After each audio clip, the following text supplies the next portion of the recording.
Bonjour à tous.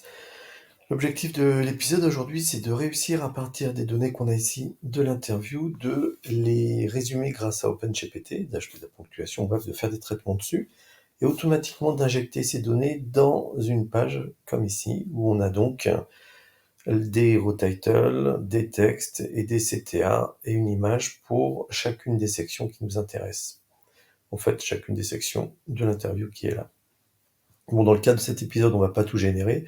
On va surtout générer les textes, donc les hero titles, les textes ici, et puis le titre des boutons. Les images pour l'instant sont déjà présentes ainsi que les liens derrière. Donc, à partir de là, ce qu'on veut, c'est finalement injecter les données, si vous avez regardé les épisodes précédents, dans ce formulaire site qui est ici. Et donc, en indiquant le titre, le contenu et le texte, ça va nous permettre derrière de générer une page sur le modèle qui nous intéresse directement. Donc bien sûr, si je le génère maintenant, si on regarde, si je le génère là, ça va me faire une page qui est vide, puisque j'ai pas encore transformé les éléments via ChatGPT. Donc on va demander au système de nous faire ça automatiquement. Voilà, donc je reviens ici.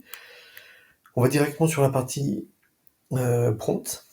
Alors les prompts actuellement, ils sont stockés en dur dans le programme, donc il faudra que je les extrais et que je les fasse apparaître dans ce formulaire-là. Le formulaire est déjà dispo. Et vous voyez qu'on aura un formulaire pour chacun des thèmes, même si en fait, dans l'absolu, on pourrait utiliser le même. Donc on va considérer qu'ils sont saisis dans ce formulaire, en fait ils sont en dur à nouveau, et on va directement cliquer sur Transform.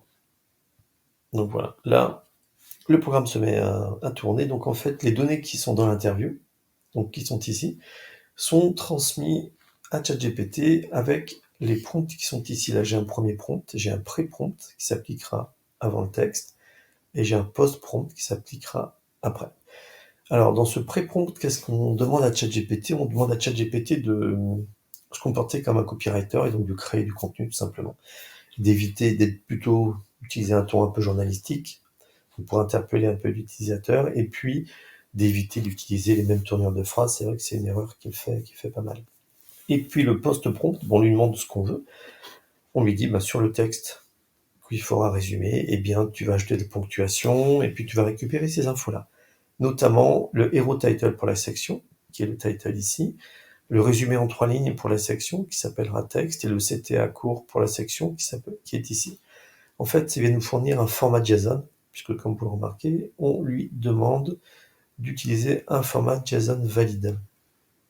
Et comme ça nous facilitera le traitement et la récupération des informations, tout simplement. Donc là, le système est en train de tourner, il est en train de nous calculer les différents éléments qui nous intéressent pour chacune des sections. Donc ça veut dire que dans la page qu'on va obtenir, donc on va obtenir, les images vont pas changer, elles sont pas générées encore automatiquement, mais il va nous donner ici un titre, un contenu et le titre des boutons pour chacune des sections qui nous intéressent. En l'occurrence, les bénéfices, les besoins, les solutions et les éléments différenciants. Donc si je viens ici, je vois qu'il a terminé de tourner.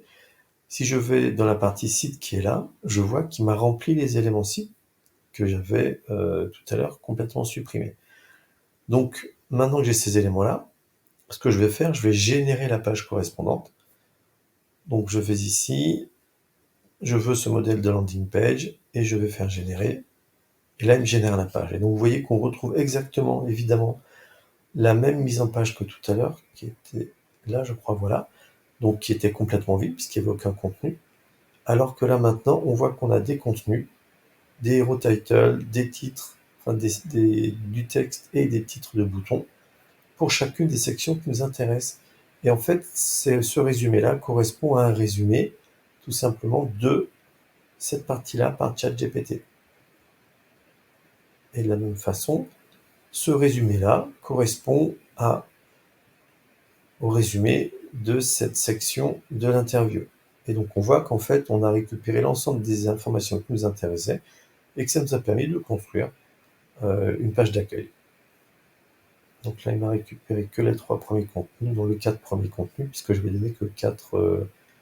tout à l'heure, le prompt ne calcule que 4 informations pour les 4 premières sections.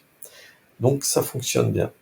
Voilà, écoutez, si ça vous intéresse, n'hésitez pas, vous pouvez aller sur le site GitHub, récupérer le code source correspondant En l'occurrence, vous pouvez directement récupérer ici un code download zip. Ici, vous allez récupérer directement le zip du plugin et vous pourrez comme ça directement l'installer sur votre WordPress pour faire des tests en local.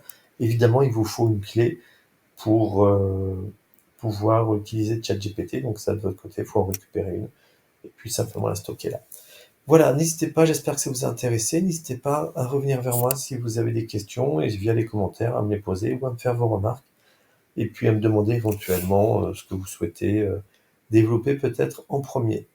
Voilà, écoutez, merci beaucoup, j'espère que ça vous a plu et puis à bientôt pour un prochain épisode. Merci.